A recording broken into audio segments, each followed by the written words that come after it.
I used to think decluttering was just about getting rid of stuff until I realized I was still holding on to the same stress, just with cleaner shelves. The real problem wasn't the mess itself. It was the pressure to keep everything just in case, the guilt over letting go, and the quiet fear that I might need it later. That scarcity mindset made every drawer a decision I didn't want to face. This video isn't about transforming your space overnight. It's a calmer look at why letting go feels so heavy sometimes, and how to start easing that weight one small choice at a time. The just-in-case trap. It's hard to throw something out when a tiny voice says, "But what if I need it later?" For a long time, I kept drawers full of things I didn't use: old cords, unopened samples, worn-out backups, because letting them go felt irresponsible. Like I might regret it. Like I wasn't being prepared. But what I've learned is this just in case often comes from fear, not need. And fear loves clutter. It convinces you that your safety depends on one more thing you don't actually use. So here's what I do now. I keep a small basket, one per room, where I place items I'm unsure about. If I don't reach for them in the next few weeks, that's my answer. I'm not rushing to toss everything. I'm learning what I truly use. This shift made space not just in my drawers, but in my head. No more decision fatigue every time I open a cabinet. Just room to breathe. When stuff feels like a to-do list. I used to think clutter was just visual, that it bothered me because it looked messy. But the truth is, clutter quietly talks to you.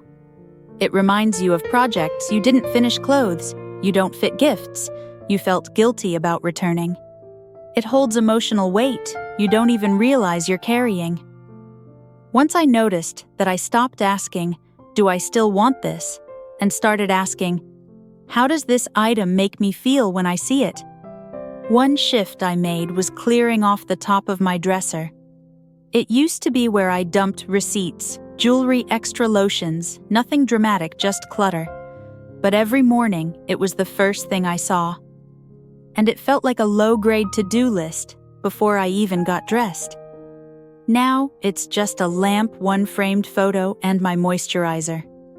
That little change doesn't look impressive, but it makes me feel lighter, like I'm starting the day with one less thing pulling at me. Next, we'll get into what actually helps when sentimental clutter starts holding you back without pushing you to let it all go. Keep one, let the rest go. I used to think letting go of sentimental things meant letting go of the memory itself. That if I gave away the old shirt from college or the birthday card from a friend, I was erasing something important.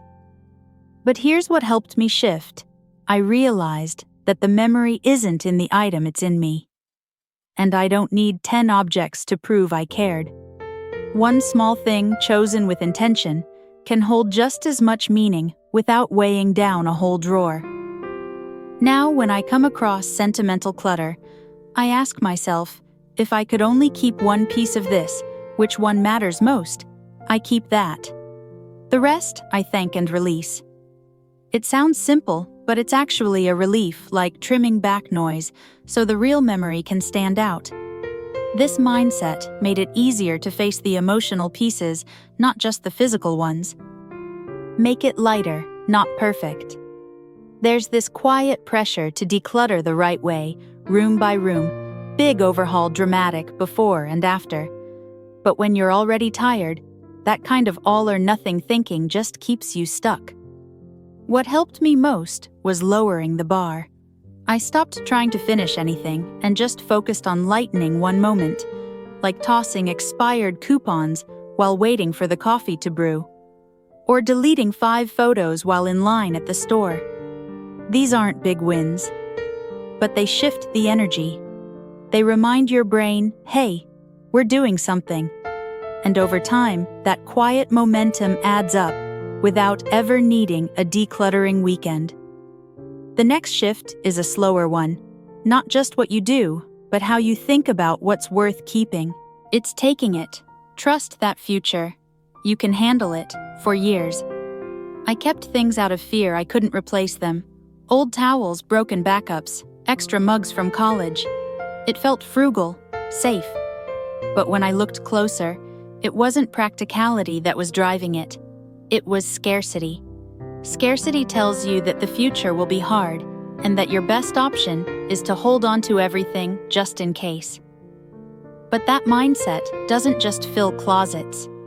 It fills your day with low-grade, stress-cluttered choices and a background hum of not enough. Here's how I started shifting out of it.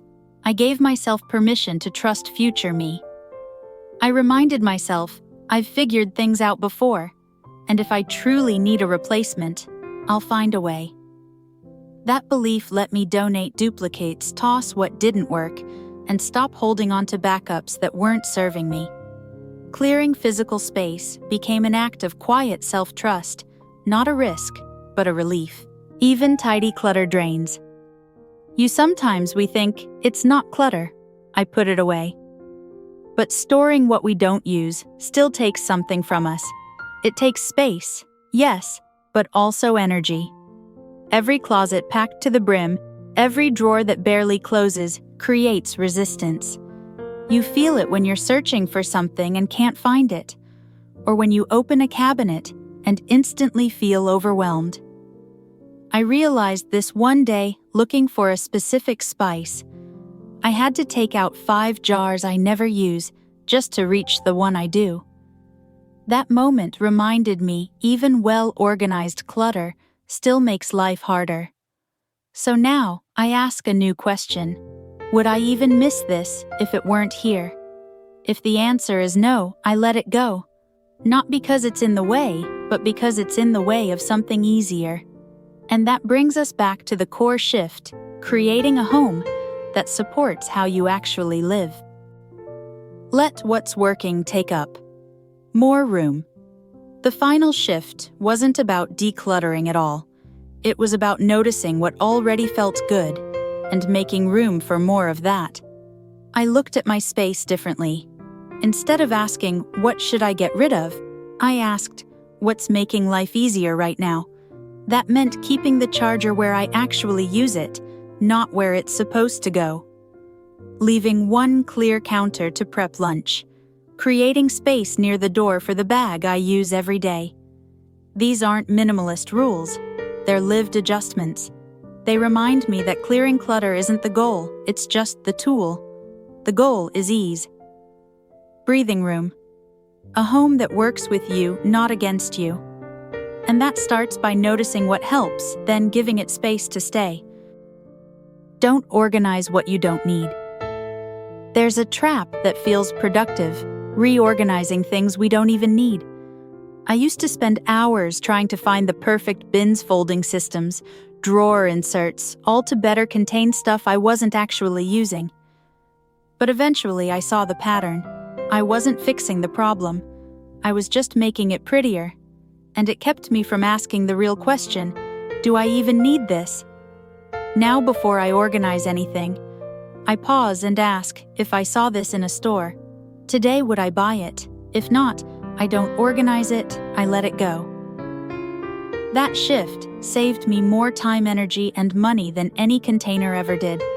From there, what's left is easy to organize, because it's only the stuff that's actually helping. Decluttering isn't really about having less.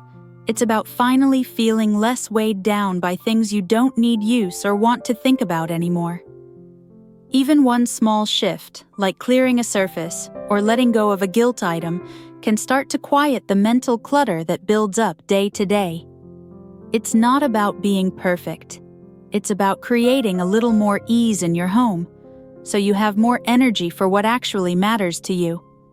If this felt helpful, feel free to like or subscribe. It lets us keep making calm, practical content like this.